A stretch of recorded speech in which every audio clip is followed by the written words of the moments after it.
everyone and welcome back to the channel. और आप लोगों से ये प्रॉमिस करने के बाद in a live session I promise that I will make a plan for you, a study plan for you for CSS 2025, ताकि आप उसको फॉलो करके अपनी तैयारी कर सकें. And finally I am here making this video for you today. So at the Leader CSS Academy, we try our very best, I and my team of other CSPs, कि हम लोग आपको क्वालिटी एजुकेशन प्रोवाइड कर सकें. और उसके लिए हम आपको क्लासेस तो दे ही रहे होते हैं, बट उन क्लासेस को ही सोचते हुए साथ मैंने ये सोचा कि मैं क्यों ना आप लोगों को एक स्टडी प्लान भी दे दूं ताकि आप लोग अपनी तैयारी अच्छे तरीके से कर सकें. सो रिगार्डिंग द क्लासेस, पहले मैं आपको ये बता दूं कि we have a new batch starting on 1st of April, और 1st of April से ही हमारा ये प्लान भी स्टार्ट हो रहा है. So if you want to prepare your compulsory subjects from experienced CSPs, especially essay and Prezi, which I am teaching, and you know that I qualified it 3 times, so you can get enrolled in our upcoming batch. चलें तो आते हैं plan के लिए. Batch के लिए अगर आपको कोई और इन्फॉर्मेशन चाहिए तो I will add the coordinators number in the description. You can contact there and you will get all the details. So मैंने ये प्लान बनाया है 9 + 1 months. 9 months + 1 month मैंने क्यों लिखा है? 9 months is going to be your study routine, और 1 महीना आपका राइटिंग प्रैक्टिस होगा. जैसे मैं बहुत मरतबा कह चुकी हूँ कि CSS is a written exam जिसकी तैयारी हम लोग पढ़ के करते हैं, तो आपको अपनी राइटिंग प्रैक्टिस पे भी बहुत ज़्यादा फोकस रखना होगा. इसलिए मैंने पूरा 1 महीना इसमें रखा है कि आप उसमें राइटिंग प्रैक्टिस करेंगे. तो चलिए स्टार्ट करते हैं, और मैं आपको बताती हूँ कि आप लोग इसको देख लें, अपनी रूटीन में ऐड कर लें. एंड आई होप ये आप सबको हेल्प करेगा, क्योंकि मुझे अक्सर कॉमेंट्स में देखती रहती हूँ पेजेस पे जो आ रहे होते हैं डिफरेंट प्लेटफॉर्म्स पे, हमारे इंस्टाग्राम पे भी, फेसबुक पे भी, यूट्यूब पे भी, कि हमारा जो है वो हम जॉब होल्डर हैं, हमारे लिए एक प्लान बता दें, या फिर MPhil कर रहे हैं तो MPhil वाले स्टूडेंट्स किस तरह से साथ CSS की तैयारी को लेके चल सकते हैं. तो मैंने ये सोचा कि सब लोग जो सिर्फ और सिर्फ जॉब छोड़ के घर पे बैठ के CSS की तैयारी कर रहे हैं, या जॉब होल्डर्स हैं, या फिर कोई और साथ डिग्री कर रहे हैं और CSS की तैयारी करना चाहते हैं, उन सब के लिए मैं एक प्लान बनाऊँ. तो इसलिए 1st of April से आपने स्टार्ट ये करना है कि आपने डेली बेसिस पे अपने दिन के 24 घंटों में से 5 घंटे, अब वो कोई से भी हो सकते हैं, सुबह के हो सकते हैं, जॉब होल्डर्स के लिए तो ऑफ कोर्स शाम के बाद के होंगे, बट आपने 5 घंटे रख लेने हैं कि ये 5 घंटे आपने स्टडी करनी है. 5 + 1 hour. वो 1 घंटा जो दूसरा है साथ, वो किस लिए होगा वो मैं आपको थोड़ी देर बाद बताऊंगी. तो आपने ये 5 घंटे, और आइडियल टाइम सबसे ज़्यादा ये होता है कि आप सुबह उठें, फजर की नमाज़ पढ़ें, उसके बाद बैठ के पढ़ना शुरू कर दें. वो चाहे कोई जॉब होल्डर हो या ना हो, वो सुबह अगर 2 घंटे पढ़ ले तो फिर 3 घंटे रह जाते हैं, वो शाम के टाइम में आप आराम से दे भी लेंगे. ठीक है, तो 5 hours डेली. अब मैंने आपको, क्योंकि आपने थंबनेल में भी देख लिया होगा कि मैं आपको स्टडी प्लान दे रही हूँ, साथ ही मैं आपको सोर्सेज भी बताऊंगी. सोर्सेज मैं आपको इसलिए भी बताऊंगी क्योंकि देखिए, होता अक्सर ये है कि आपको पता चल गया आपने तैयारी करनी है, बट फिर आप चीज़ें ढूंढते ढूंढते, टॉपिक्स को सर्च करते करते टाइम इतना ज़्यादा लगा लेते हैं कि उसमें भी आपका काफ़ी टाइम वेस्ट हो जाता है. मैं आपको सोर्सेज बता रही हूँ, आप अल्लाह का नाम लेके इन्हीं सोर्सेज से तैयारी शुरू करें. आप बस पढ़ना शुरू कर दें. I am just giving you everything readymade कि ये चीज़ यहाँ से पढ़ लें, ये चीज़ यहाँ से पढ़ लें. All you have to do is study. तो इसलिए वो 5 घंटे आपके लिए काफ़ी होंगे, क्योंकि बाकी का काम आपके लिए मैं आपको करके दे रही हूँ. ठीक है, so start with Pakistan affairs. अब पाकिस्तान अफेयर्स स्टार्ट करने का क्यों कह रही हूँ, मैं आपको कंपलसरी सब्जेक्ट से ही स्टार्ट करने का कहूँगी, क्योंकि कंपलसरी सब्जेक्ट्स का ये होता है कि आपको वो चेंज नहीं करने होते. ऑप्शनल सब्जेक्ट्स का ये होता है कि वो आप ये सोच लेते हैं कि बाद में, हाँ अब अभी IR चूज़ किया था, बाद में आप कहते नहीं पॉलिटिकल साइंस चूज़ करना है, और पहले अगर IR की तैयारी कर लिया तो वो टाइम भी सारा वेस्ट हो गया. इसलिए बेहतर है कि हमेशा कंपलसरी सब्जेक्ट से ही स्टार्ट लिया जाए. कंपलसरी सब्जेक्ट्स में आप पाकिस्तान अफेयर स्टार्ट कर लें. ठीक है, अप्रैल में आप पाकिस्तान अफेयर स्टार्ट करें. ठीक है, और पूरा का पूरा महीना अप्रैल का आप पाकिस्तान अफेयर्स को दे दें. ये मैं इसलिए कह रही हूँ क्योंकि 1st of April से अगर आप स्टार्ट ले रहे होंगे तो जाहिर सी बात है, आगे ईद आ रही है, बीच में ईद की छुट्टियाँ होंगी, वो आपने बीच में टाइम एंजॉय करना है, वो आप आराम से एंजॉय करें. लेकिन 1st April से स्टार्ट ले लें ताकि आपका थोड़ा सा टेम्पो बिल्ड हो जाए बीच में जो आप ईद का गैप ले रहे होंगे तब तक के लिए. ठीक है, प्री पार्टीशन वाला portion, track to Pakistan, TREK track to Pakistan book से कवर कर ले. साथ में मेरे पास ये जो शाह वलीउल्लाह, सैयद अहमद शहीद वगैरह से, सैयद अहमद खान, इनके ईरा में क्या क्या प्रॉब्लम्स थे मुस्लिम्स के, और इन्होंने क्या क्या रिफॉर्म्स लेके आए, उससे रिलेटेड मेरे पास पॉइंटर्स की फॉर्म में नोट्स हैं मेरे खुद के। ऑल्दो बहुत खिचड़ी बनी हुई है उनके ऊपर, मैंने खुद से हैंड रिटन भी बहुत कुछ लिखा हुआ है, but I upload there pictures on Instagram and Facebook, आप वहाँ से हेल्प ले सकते हैं। बट ट्रैक टू पाकिस्तान को आप पढ़ लें आराम से, 2 दिन में ये तो पढ़ी जाती है, इतनी सिंपल सी बुक है, ठीक है, बहुत स्टोरी के फॉर्म में आपका कवर हो जाएगा। पोस्ट पार्टीशन आपने पढ़ना है, Pakistan and world affairs by Shamshad Ahmad. इस बुक से आपका आराम से पोस्ट पार्टीशन वाला पोर्शन कवर हो जाएगा। और अब इस बुक का भी मैं ये नहीं कह रही कि पूरी की पूरी किताब पढ़ लें, बुक में आपने ये देखना है जो आपका सिलेबस में टॉपिक गिवन है वो बुक में कहाँ पे गिवन है, और उसी टॉपिक को आपने पढ़ना है, ठीक है। बुक में एडिशनल चीज़ें भी हैं, सारी की सारी बुक पढ़ने का मैं आपको नहीं कह रही। सो इन 2 किताबों से आपका पूरे के पूरे अप्रैल के महीने में पाकिस्तान अफेयर्स का कोर्स कवर हो जाएगा। और मज़े की बात यह है कि जब आप पाकिस्तान अफेयर्स का कोर्स कवर करेंगे और अप्रैल का महीना ख़त्म होगा, मई का महीना आ जाएगा, तो मई के महीने में आप जब अपना करंट अफेयर्स खोल के बैठेंगे तैयारी शुरू करने के लिए, तो करंट अफेयर्स आपका 30% पाकिस्तान अफेयर्स के सिलेबस में कवर हो चुका होगा। तो आपको करंट अफेयर्स पे बहुत ज़्यादा दिन देने की ज़रूरत नहीं पड़ेगी। तो करंट अफेयर्स के सिलेबस को आप टाइम दे दें 1 मई से लेके 20 मई तक। अब 20 मई तक आप करंट अफेयर्स के कौन से सोर्सेज को फॉलो करके टॉपिक वाइज चीज़ों को कवर करें। उसमें सबसे पहला सोर्स विकीपीडिया है। आपने अक्सर सुना होगा ना कि विकीपीडिया से चीज़ों को नहीं पढ़ना, मैंने भी ये सुना था, लेकिन अगर आपको किसी चीज़ का बैकग्राउंड बहुत आसान से लफ्ज़ों में क्रोनोलॉजिकली अंडरस्टैंड करना है तो विकीपीडिया से ज़्यादा अच्छा सोर्स और कोई है नहीं। विकीपीडिया वाले सोर्स को, विकीपीडिया से चीज़ों के बैकग्राउंड को पढ़ के उस पर बहुत ज़्यादा रिलाय ना करके सिर्फ बैकग्राउंड को अंडरस्टैंड करके उसके बाद अच्छे सोर्सेज हैं जिनसे आप कंटेम्प्रेरी डेवलपमेंट्स पे एनालिसिस पढ़ सकते हैं। और वो है Islamabad policy research institute, Islamabad strategic studies institute, global village space, paradigm shift dot com, ये कुछ सोर्सेज हैं। और इसी तरह से जब आप इनको सर्च करने लगेंगे, फॉरेन पॉलिसी मैगज़ीन हो गया, फॉरेन पॉलिसी मैगज़ीन से तो बहुत सारे आर्टिकल्स वाले वगैरह उठा के हम लोग भी अपने व्हाट्सएप ग्रुप्स में शेयर करते रहते हैं। हमारा जो मैगज़ीन कंपाइल होता है तो आप कोऑर्डिनेटर को मैसेज करें, वो आपको व्हाट्सएप ग्रुप में ऐड कर देंगे और आपके साथ ये सोर्सेज भी शेयर होते रहेंगे, ये आर्टिकल्स शेयर होते रहेंगे जो आपको काफ़ी हद तक हेल्प करते रहेंगे in your current affairs preparation. ये 20 दिन आपने करंट अफेयर्स की प्रिपरेशन को तो दे देने हैं, लेकिन आपकी यही करंट अफेयर्स की प्रिपरेशन साथ साथ थोड़ी बहुत चलती रहेगी टिल अगस्त के एंड तक।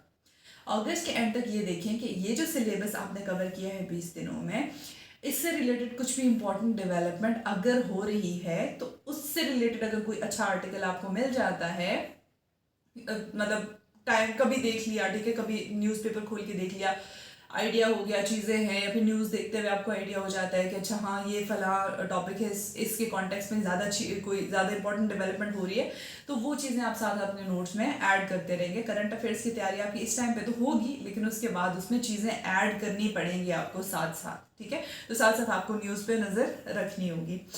अच्छा जी, 20 मई हो गया। अब 21 मई ऑनवर्ड आप स्टार्ट कर लें इस्लामिक स्टडीज़ को, ठीक है। 21 में ऑनवर्ड्स आप इस्लामिक स्टडीज़ को स्टार्ट कर रहे हो। इस्लामिक स्टडीज़ का सिलेबस हाफिज़ करीम दाचुख्ताई की जो बुक है इस्लामिक स्टडीज़ की, चाहे आपने उर्दू में ऑप्ट किया हुआ है तो वो उर्दू में भी है, अगर आपने इंग्लिश में ऑप्ट किया हुआ है तो वो इंग्लिश में भी है। आप इससे प्रिपेयर कर लें और आप 20 डेज में अपना सिलेबस कवर कर लें, ठीक है। फिर आप आ जाएंगे और 21 मई से 10 जून तक अगर आप इस्लामियत को दे देंगे तो फिर 11 जून से आप GSA स्टार्ट कर लें। अब GSA के 2 पार्ट्स हैं, जर्नल साइंस का पोर्शन और एबिलिटी का पोर्शन है, ठीक है।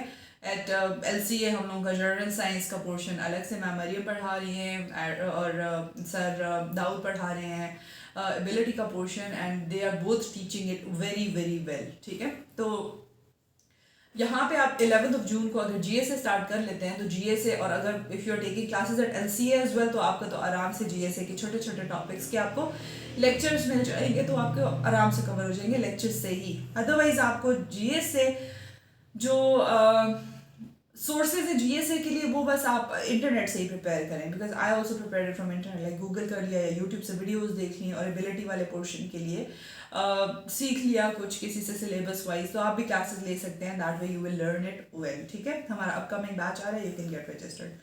अच्छा, उसके बाद हम लोग बात करते हैं GSA। मैंने आपको बताया कि आप स्टार्ट करेंगे 11 जून से, 11 जून से 5 जुलाई तक, ठीक है, 5 जुलाई तक। अब ये 11 जून को आप स्टार्ट तो करेंगे, लेकिन आगे चल के जून के महीने में ही बड़ी ईद आ जाएगी। तो जब बड़ी ईद आएगी तो बड़ी ईद के 2-3 दिन आप आराम से एंजॉय करें, पढ़ाई को बिल्कुल साइड पे कर दें, क्योंकि आपने अप्रैल से लेकर मई, जून, इन सारे टाइम में लाइक तकरीबन 2.5 महीने तो स्टडी किया ही किया होगा। तो अभी आपको बीच में ब्रेक की भी ज़रूरत होगी, तो वो आप ईद के दिनों में ब्रेक एंजॉय करें, ठीक है। लेकिन जुलाई या 5 जुलाई तक यू प्रिपेयर योर GSA, ठीक है। उसके बाद 6 जुलाई से लेके 20 जुलाई तक आप आ जाएं एसए पे। अब एसए के लिए, एसए प्रिपेयर करने के लिए अब ये जो आप 20 जुलाई को, सॉरी 6 जुलाई को अगर एसए की तैयारी स्टार्ट करेंगे तो ये बहुत ज़रूरी है कि इससे पहले आपने एसए की क्लासेस ले ली हों और एसए का स्ट्रक्चर सीख लिया हो। If you want to learn it from me, you know that I qualified it 3 times in CSS, तो आप इससे पहले पहले मेरे से क्लासेस ले सकते हैं, आपको ऐसे का स्ट्रक्चर समझ में आ जाएगा। उसके बाद ये जो 15 दिन हैं, इन 15 दिनों में आपने ये करना है कि आप एस्से का, जो मैं जिस तरह से कंटेंट गैदरिंग सिखाती हूँ, आपने कंटेंट इकट्ठा करके एस्से राइटिंग की प्रैक्टिस करनी है, ठीक है। ताकि आपकी थोड़ी बहुत एस्से की प्रैक्टिस हुई भी हो इस टाइम पे, और उसमें अगर आप एवेल्युएशंस करवाना चाहें तो आप वो भी करवा सकते हैं, मॉक्स दे सकते हैं हमारी एकेडमी में। तो उससे आपको ये फ़ायदा हो जाएगा कि आपको उस टाइम पे अपनी स्ट्रेंथ्स वीकनेसेस का आइडिया हो जाएगा, बजाय इसके कि आप अपने एस्से को एंड तक छोड़ें। आपने एस्से की अभी बीच में थोड़ी सी तैयारी करनी है टू फाइंड आउट कि आप एस्से में कितना अच्छे हैं, बिकॉज यू नो एस्से ही सब लोगों का फेल होता है, ठीक है। तो एस्से की आपने यहाँ पे तैयारी करनी है, अपने साथ एस्से से वैल्यूएट भी करवा दें 2-3, ताकि आपको आइडिया होता रहे कि आपका एस्से किस तरह चल रहा है। और आपको जब एस्से पे अगर अच्छा फीडबैक मिलेगा तो you will feel more confident. और उसके बाद 20 जुलाई के बाद आप वापस आ जाए 21 जुलाई से नया सब्जेक्ट स्टार्ट कर लें, और 21 जुलाई से लेकर आप अगस्त के एंड तक, इट्स लाइक 40 days, राइट। 21 जुलाई से लेके अगस्त के एंड तक अब आपने स्टार्ट करना है अपना पहला 200 मार्क्स का ऑप्शनल सब्जेक्ट, चाहे वो IR है, चाहे वो अकाउंटेंसी एंड ऑडिटिंग है, चाहे वो पॉलिटिकल साइंस है, कंप्यूटर साइंस है, इकोनॉमिक्स है, जो भी सब्जेक्ट है, क्योंकि 200 मार्क्स के तो आप इसको 40 days दें, ठीक है।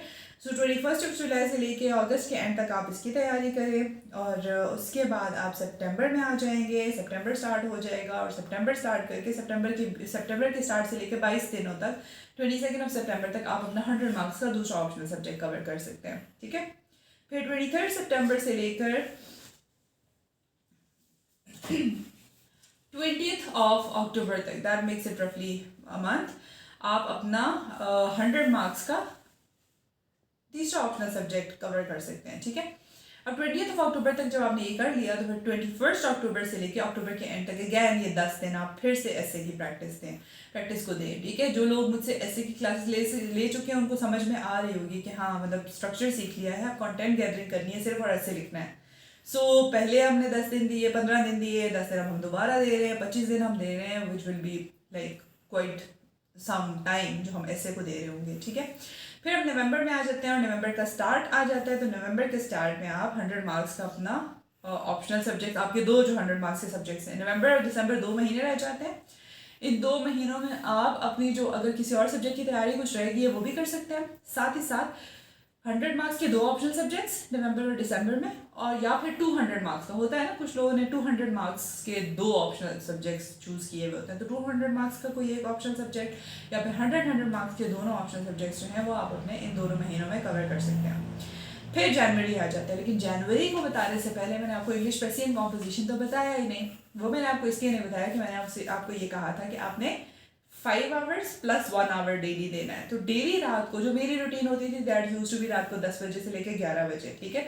तो आपने भी इस तरह से अपना कोई 1 घंटा फिक्स करना है जिसमें आपकी कोई और कमिटमेंट नहीं आती, मतलब ये वो घंटा होना चाहिए जो आपने डेली देना है। और वो तो आप ऐसा टाइम सेट कीजिएगा कि वो बार बार स्किप ना हो, ठीक है। वो आप लाजमी दे, बीच में कभी कभार ऐसा हो कि आपने वो 1 घंटा अपने स्टडीज़ को नहीं दिया हुआ, ठीक है। वो 1 घंटा, इन 5 घंटों के अलावा आपने अपने इंग्लिश प्रेसियन कॉम्पोजिशन की तैयारी को देना है। वो आप किस तरह से देंगे, आप कोई 10 वर्ड्स याद कर लें, सिनोनिम्स, कोई एंटोनिम्स याद कर लें, या फिर पेयर्स ऑफ वर्ड्स याद कर लें, या फिर ये करें कि पास पेपर्स खोल के प्रेसी की प्रैक्टिस करना शुरू कर दें, ठीक है। 1 घंटा या 50 मिनट आपने प्रेसी की तैयारी को देने होते हैं, तो इसलिए 1 घंटा इनफ होता है। कभी ये होगा आप किसी दिन प्रेसी की प्रैक्टिस करें उस घंटे में, किसी दिन कॉम्प्रिहेंशन पैसेज सॉल्व करें, किसी दिन आप अपना ट्रांसलेशन सॉल्व कर लें, साथ में उसके सिनोनिम्स एंटोनिम्स याद करते रहे, किसी दिन आप टेंसेस को रिवाइज कर लें। ये सारी छोटी छोटी चीज़ें मैं भी अपनी क्लासेस में पढ़ाती हूँ। मेरी डेली 1 घंटे की क्लास होती है प्रेसी की, तो आप वो क्लासेस ले सकते हैं। आपको आइडिया हो जाएगा कि किस तरह से आपने वो 1 घंटा यूटिलाइज करना है अपनी स्टडीज़ में, ठीक है। तो इस तरह से आपने वो 1 घंटा डेली देकर साथ, और ये मैं 1 घंटा डेली पूरे 9 महीने के लिए इसलिए कह रही हूँ क्योंकि कुछ लोग ऐसे होते हैं जिनको इंग्लिश में मसला होता है, उनके इंग्लिश का स्ट्रक्चर ख़राब होता है, उन्होंने अपनी ग्रामर की प्रैक्टिस करनी होती है, टेंसेस की प्रैक्टिस करनी होती है, सेंटेंस स्ट्रक्चर की प्रैक्टिस करनी होती है।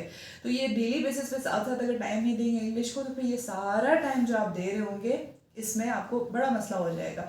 तो इसलिए लाइक ज़ाया हो जाएगी ना मेहनत। तो इसलिए इंग्लिश प्रेजेंट कॉम्पोजिशन को डेली 1 घंटा आपने देना है और आपने अपनी सारी CSS की तैयारी के साथ थ्रू आउट इसको लेके चलना है। बजाय भले आपका दिन का जो 5 घंटे का आपने टारगेट सेट किया होगा कि अच्छा आज 5 घंटे में मैंने ये टॉपिक्स पढ़ने हैं, भले आपका वो टॉपिक्स का टारगेट मीट ना हुआ हो, फिर भी आपने वो एक्स्ट्रा इंग्लिश वाला घंटा किसी और सब्जेक्ट की तैयारी को नहीं देना, वो इंग्लिश को ही देना है, ठीक है। तो हम पहुंचे थे दिसंबर के एंड तक, और दिसंबर के एंड के बाद जनवरी आ जाता है। जनवरी में आपने ये करना है कि आपने रिवाइज करनी है चीज़ें और पास पेपर में से कुछ अटेम्प्ट करना है। पास पेपर में से कुछ अटेम्प्ट कर सकते हैं, मॉक्स भी दे सकते हैं, we at LCA also conduct mocks, तो आप वहाँ मॉक्स दे दें, या फिर आप वैसे अपने पास पेपर्स में से क्वेश्चंस को सॉल्व करना शुरू कर दें। लाइक जितना रिसेंट ईयर्स के आप पास पेपर्स में से क्वेश्चन सॉल्व करेंगे उतना आपके लिए ज़्यादा रिलेटेबल होगा, क्योंकि अभी जो 2020 के बाद से पेपर्स आ रहे हैं they are quite different from what used to be before that. तो इसलिए बेहतर है कि आप अभी ये जो रिसेंट मोस्ट पास पेपर्स हैं इनकी प्रैक्टिस करें। सो डेली बेसिस पे आपने अपनी राइटिंग प्रैक्टिस करनी है। It is 30 days and you got like 12 subjects. तो आपको उन सारे 12 सब्जेक्ट्स की तैयारी, लाइक आप रिटन पूरा दिन है ना, राइट। सो पूरे दिन में लाइक 5-6 घंटे हैं, या फिर जाहिर सी बात है एंड का टाइम है, तो उस टाइम पे तो हर किसी ने छुट्टियां ही ले ली होती हैं, even if it is a job, like आपकी 9 to 5 जॉब है, वहाँ से छुट्टी ले लें और आप पूरा दिन अपनी राइटिंग प्रैक्टिस को दें, ठीक है। सुबह में बैठ के चीज़ें रिवाइज करें, शाम में बैठ के अपना पास पेपर अटेम्प्ट करें 3 घंटे में। तो आपकी टाइम मैनेजमेंट की भी अच्छी तैयारी हो जाएगी और आपको रिटन प्रैक्टिस आपकी बहुत सारी होती रहेगी, चीज़ें आपकी रिवाइज होती रहेंगी, ठीक है।